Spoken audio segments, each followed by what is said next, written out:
দেখো আজকে আমরা কিছু এমসিকিউ প্রিভিয়াস ইয়ার নিয়ে আলোচনা করবো। ফার্স্ট কোশ্চেন কি বলেছে দেখো, প্রিভিয়াস ইয়ার মনোমারের নাম কি? তো প্রিভিয়াস ইয়ার মনোমারের নাম আমরা কি জানি, ভিনাইল ক্লোরাইড। আর এই প্রিভিয়াস ইয়ার পুরো নাম কি?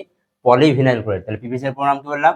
Polyvinyl chloride. আর এগুলো আমাদের কি জলের পাইপ, প্লাস্টিকের যে সমস্ত জলের পাইপ আছে সেগুলো তৈরি করতে আমরা কি করে ব্যবহার করে থাকি। 2 নম্বর কোশ্চেন দেখো, গামা রশ্মি হলো ক্ষুদ্র তরঙ্গ দৈর্ঘ্যের ড্যাশ তরঙ্গ। তাহলে আমরা জানি কি গামা রশ্মি হলো ক্ষুদ্র তরঙ্গ দৈর্ঘ্যের তড়িৎ চুম্বকীয় তরঙ্গ। আর এই যে গামা রশ্মি এটা তো কোথা থেকে নিঃসৃত হয়? এই যে গামা রশ্মিগুলো নিঃসৃত হয় কোন একটা তেজস্ক্রিয় মৌল থেকে, কোনটা তেজস্ক্রিয় মৌল থেকে। তেজস্ক্রিয় মৌল থেকে কয় ধরনের রশ্মি নির্গত হয়? 3 ধরনের, আলফা, বিটা আর গামা। 3 কোশ্চেন বলেছে দেখো, CH3 CH double bond CH2 এর IUPAC নাম হলো। অর্থাৎ কি এই যে আমাদের কোশ্চেনটা যেটা পড়েছে সেটা আমাদের কি অর্গানিক কেমিস্ট্রি একটা পার্ট, যেখানে আমাদের কি থেকে নামকরণ থাকে। আমরা জানি কি এক কার্বন যুক্ত মৌল যেগুলো আছে সেগুলো আমাদের নাম শুরু হয় কি মিথেন দিয়ে, মিথ দিয়ে। 2 হলে কি হয় ইথ দিয়ে।